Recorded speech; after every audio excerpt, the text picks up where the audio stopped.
Vivimos en un momento de la historia de la humanidad en donde algo tan simple como discernir lo que está bien de lo que está mal, diferenciar lo correcto de lo incorrecto, lo bueno de lo malo, se ha hecho una tarea enormemente difícil. Y eso afecta sin ninguna duda nuestra vida emocional, nuestra vida física, nuestra vida familiar, pero sobre todo nuestra vida espiritual. Por ese motivo queremos traerte luz a través de lo único que puede ayudarnos a comprender y diferenciar a través de la palabra de Dios, de la enseñanza, de la verdad que tenemos en Cristo. Espero que este mensaje traiga a tu vida luz, que te bendiga y te edifique y que de esa forma cambie totalmente la forma en la cual tú vives, pero que no únicamente eso, sino que tenga una trascendencia para la eternidad. Que Dios te bendiga y no te olvides de dejar tu like y suscribirte a nuestro canal si es que te ha gustado. Todos pertenecemos a una familia. A Jesús, cuando lo vienen a buscar, él estaba con sus discípulos y otras más. Los que estaban ahí le dice: Jesús, tu madre y tus hermanos te están buscando. Y Jesús responde: ¿quién son mi madre y mis hermanos? Mi madre y mis hermanos son todos aquellos que hacen la voluntad de aquel que me envió. Mi familia es aquella que tiene un mismo Padre, el Padre Celestial. Y ahí vemos cómo empieza el Señor a marcar una diferencia y a establecer cómo es su iglesia. Una familia. Una familia, hermanos. Hoy tendemos a ver la iglesia inclusive de una manera en la cual no es iglesia. Se la ve como un lugar específico, ¿verdad? Un edificio, una institución, una denominación, una religión tal o cual a la que pertenezco. Pero la iglesia es la familia.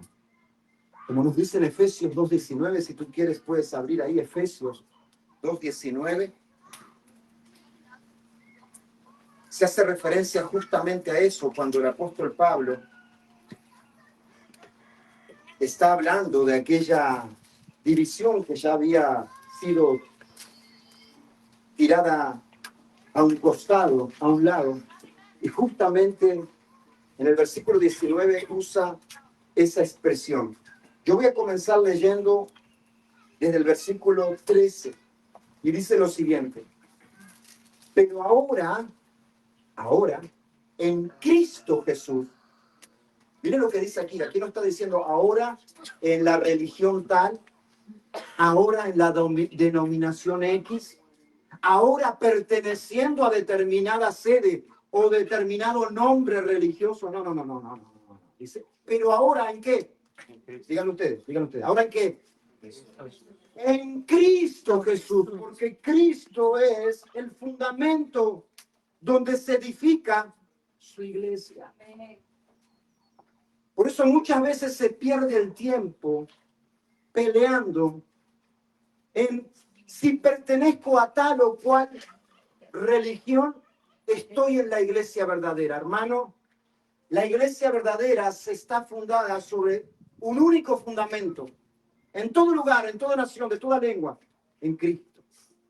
Cristo como el único salvador del alma que está en condenación. Porque ahora dice, en Cristo Jesús, vosotros que en otro tiempo estabas lejos, estabas perdido,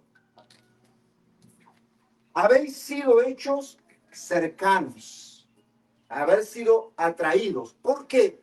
¿Qué dice ahí? ¿Qué dice ahí en la Biblia? Por favor. ¿Qué dice ahí? Por la sangre de Cristo. Por la sangre de Habéis hecho cercanos, ¿por qué? por la sangre de Cristo. Por Cristo, hermano. Cristo. No por ningún razonamiento, ninguna lógica, ninguna persuasión humana, por la cruz de nuestro Salvador, por Cristo. Porque Él, ¿quién? Continúe diciendo ahí, porque yo no quiero, como siempre digo, yo no quiero que saquemos aquí diciendo el pastor dice, no, sino la Biblia, la palabra inspirada por Dios dice. Porque Él, ¿quién? ¿Quién es Él? Jesús. Cristo. ¿Es qué? Nuestra paz. Es nuestra paz. Mi paz es Cristo.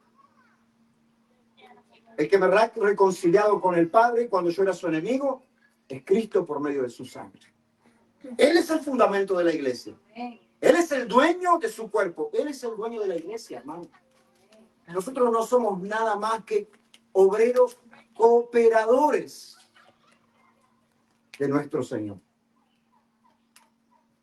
Dice así, que de ambos pueblos hizo uno, derribando la pared intermedia de separación.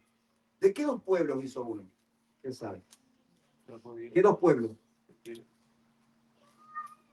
Los judíos y gentiles. Los judíos y gentiles. Aquí nosotros vemos que el judío en este tiempo, hasta el momento en que Cristo estableció el pacto, es el pueblo escogido por Dios por etnia. Pero ahora, esto está cambiando. Y dice que Él derribó la pared de separación que había. E hizo de los dos pueblos un solo pueblo, aboliendo en su carne las enemistades, la ley de los mandamientos expresados en las ordenanzas, para crear en sí, mira esto acá, para crear en sí mismo, en Cristo, de los dos, uno solo, y un nuevo hombre haciendo la paz. Amén. O sea que aquí continuamos con algo central y es Cristo. Cristo quien derriba la pared intermedia de toda separación religiosa. Y claramente, Cristo también divide. Cristo divide. Todo aquel que no profesa que Cristo es el ungido de Dios, el Mesías y Salvador, por más que diga ser del Dios de la Biblia o del Dios del cristianismo, no lo es. Porque es en Él, es en Cristo. Y dice, y mediante la cruz, reconciliar con Dios a ambos en un solo cuerpo, matando en ella las enemistades. Y vino y anunció las buenas nuevas de paz a vosotros que estaban lejos y a los que estaban cerca. Porque por medio de Él, o sea, de Cristo, los unos y los otros, tenemos entrada por un mismo espíritu al Padre. ¿Por medio de quién tenemos entrada al Padre? Por medio de Cristo. Es una ridiculez ufanarse diciendo que yo puedo entrar al Padre porque pertenezco a determinada institución. Mientras que la palabra de Dios nos dice algo completamente distinto. ¿Y a quién le creo yo? ¿Al hombre o a Dios? ¿A quién le vas a creer? Si Él dice que es mediante Cristo el cual nos da acceso al Padre. Es más, Juan 14:6 lo afirma. Él es el camino, la verdad y la vida. Ninguno puede ir al Padre si no es a través de Cristo. Él. Y aquí está el versículo que nos compete para el día de hoy. Dice así que ya no sois extranjeros, no sois advenedizos, no sois extraños, no sois desconocidos, no estás como huérfanos, no estás solo. Ya no sos extranjero ni advenedizo, sino que sos conciudadano de los santos.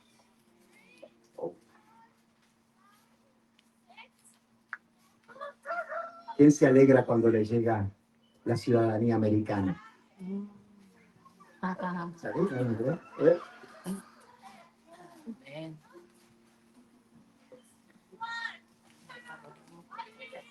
Tenemos la misma alegría por ser llamados ciudadanos del reino de Dios. Amén. Porque la ciudadanía americana te dura mientras te dure este cuerpito de muerto que cargas. Después se termina, se acaba. Pero la ciudadanía del reino de nuestro Dios es eterna.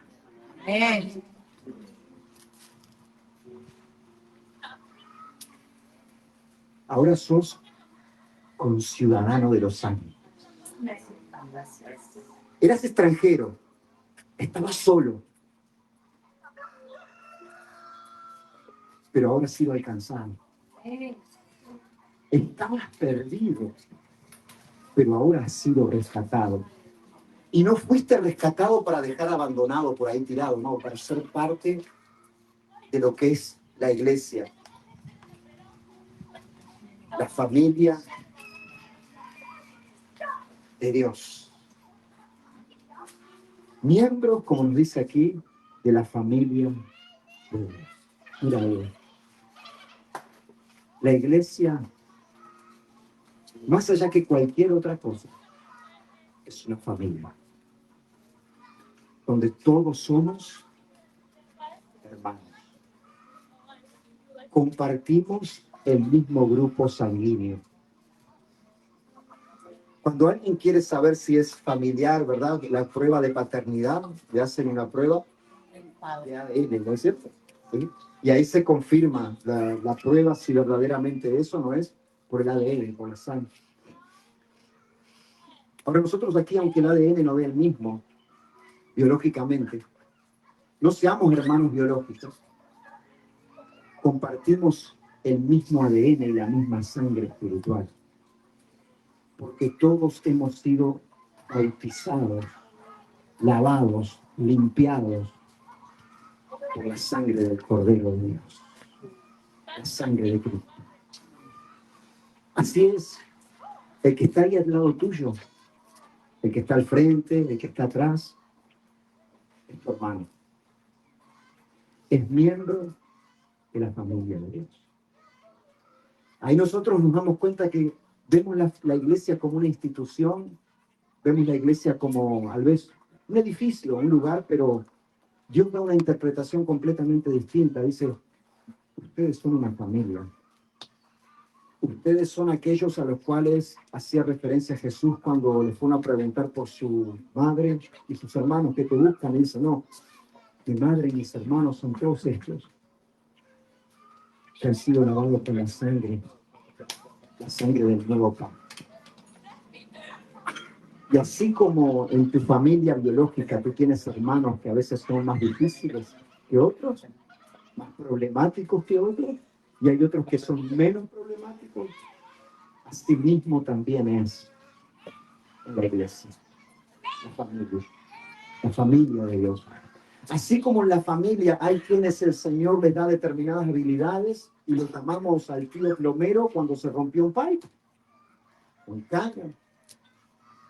En la iglesia, en la familia de Dios, el Señor da dones, prospera en distintas áreas, uno y a los otros, para que como familia todos nos ayudemos.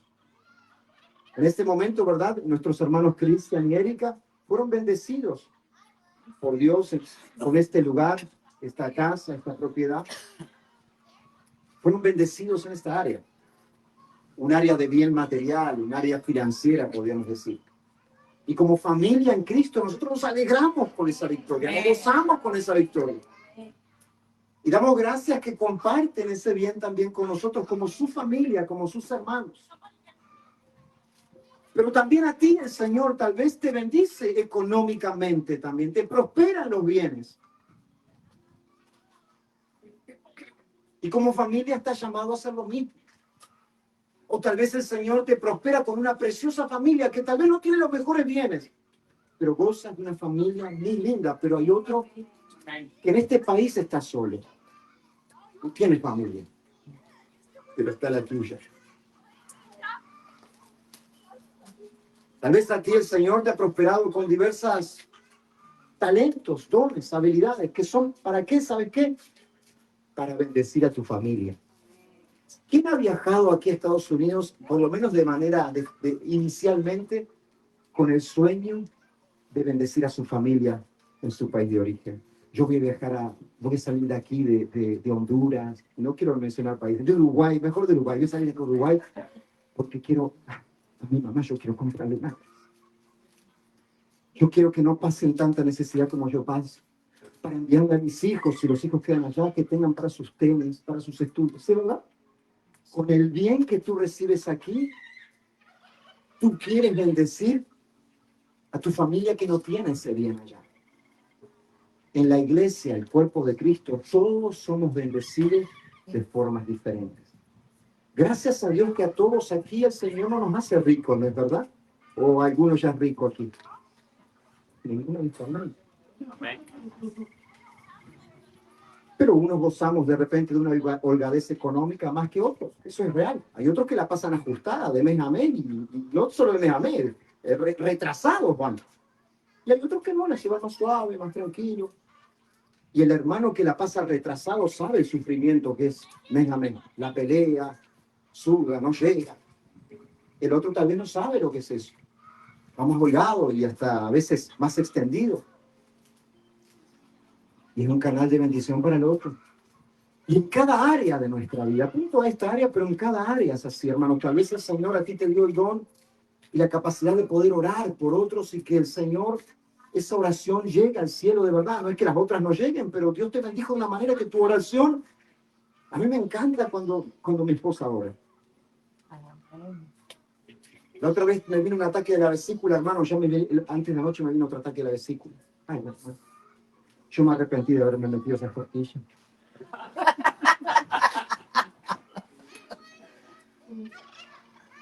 Me voy a confesar. Ese ataque a la vesícula no fue en vano, hermano, porque me zampé como 3 costillas de cerdo y después, para rematarla, me comí 2 cosas de chocolate. Y después. Y en la noche, a las 4 de la mañana, empezó ese... Ay. Y ahí le digo a mi esposa ahora.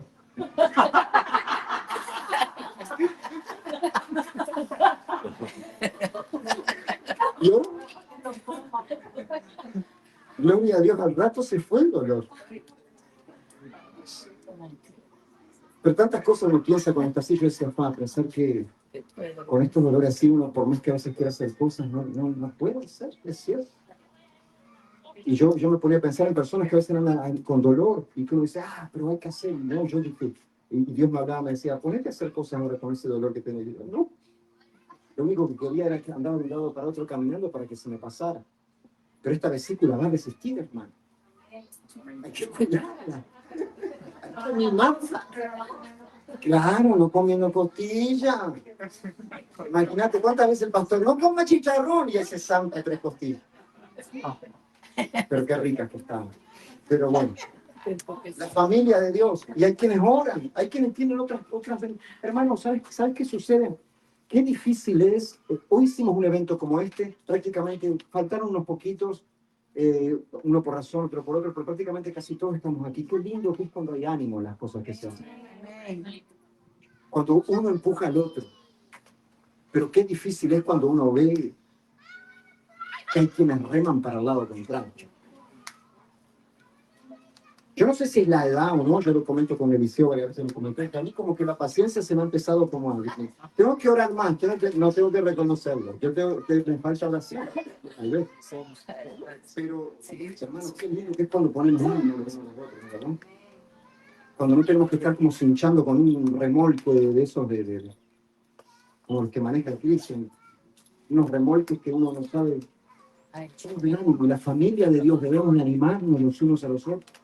Cuando ves al hermano perezoso, tenés que animarlo si no estás motivado. Cuando ves que el hermano está ahí enfriándose en Cristo, decir, hermano, sacuda el polvo. Cristo lo salvó. Pero qué lindo es cuando la iglesia es una familia. Y hoy, en estos tiempos de individualismo, estos tiempos donde cada uno, en este sistema que vivimos, tristemente, cada vez somos más empujados el mirarnos a nosotros mismos, ¿no es verdad? Alguien pasa necesidad, ya hay una institución que ayuda y uno se aplica, lo ayudan ahí gratis. Yo no tengo nada que ver.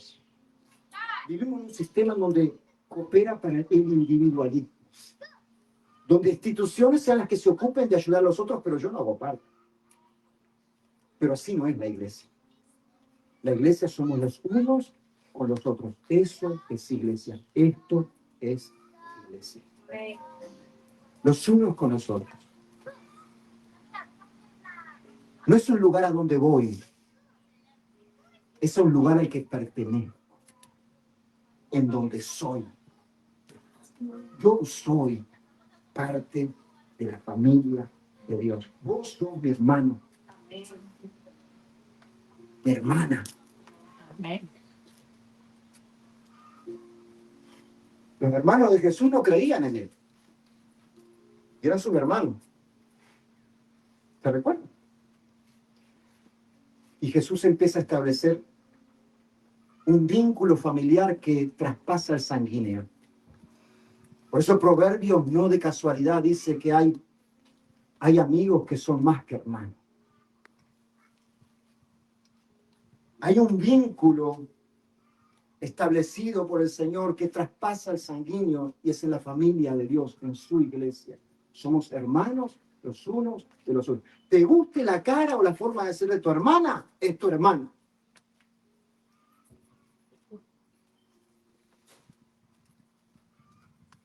Por eso Pablo, cuando en la carta a los filipenses había un problema entre dos hermanas, Evodia y Síntique. Nadie se llama Evodia aquí, ni Síntique tampoco. Bueno, entonces no sé. Había dos hermanas, Evodia y Síntique, que parece que no se hablaban la una a la otra en la iglesia. Y el apóstol Pablo dice, oremos, trabajemos para que estas hermanas se reconcilien, porque han militado junto conmigo en la obra del Señor. Gracias a Dios que eso no pasa aquí en la iglesia. ¿No es cierto? Pero no es verdad que a veces en la familia, entre hermanos, no se hablan.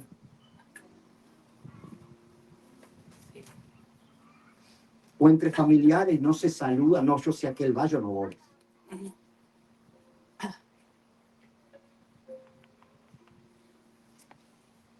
Somos la familia de Dios.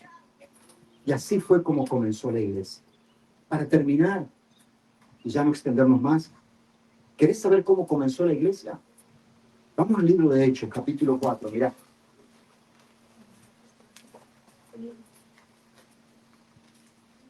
En el versículo 32 tiene un título precioso. Dice, todas las cosas en común.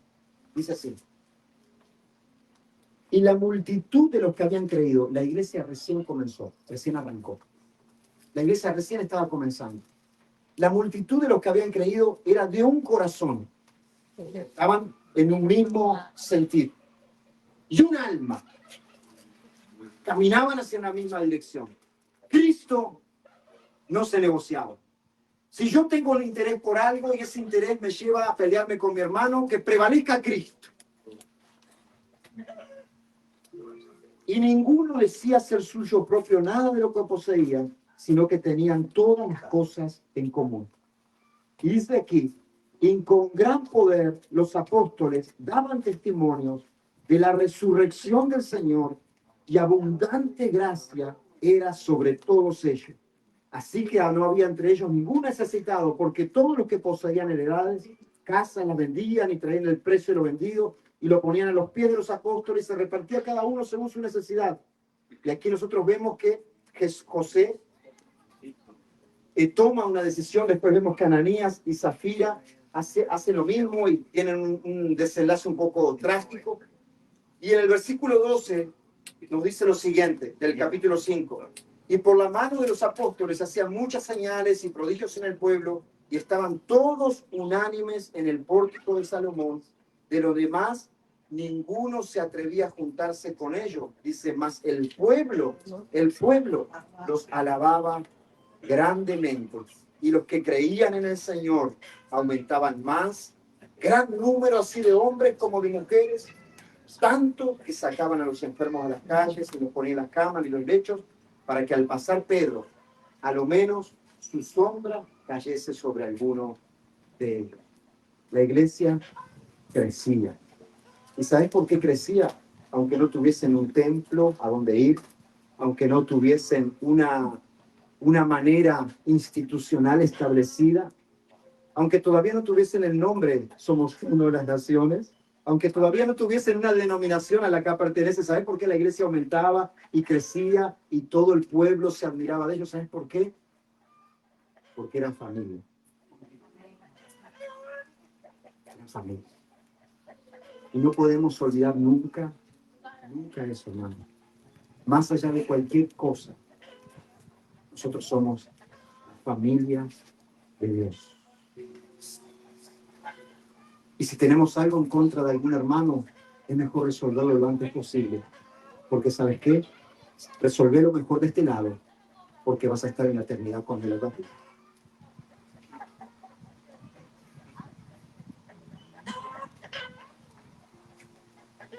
Edifiquémonos los unos a los otros, animémonos los unos a los otros. No seamos de tropiezo para que recién comienza, sino que seamos de ánimo, de bendición.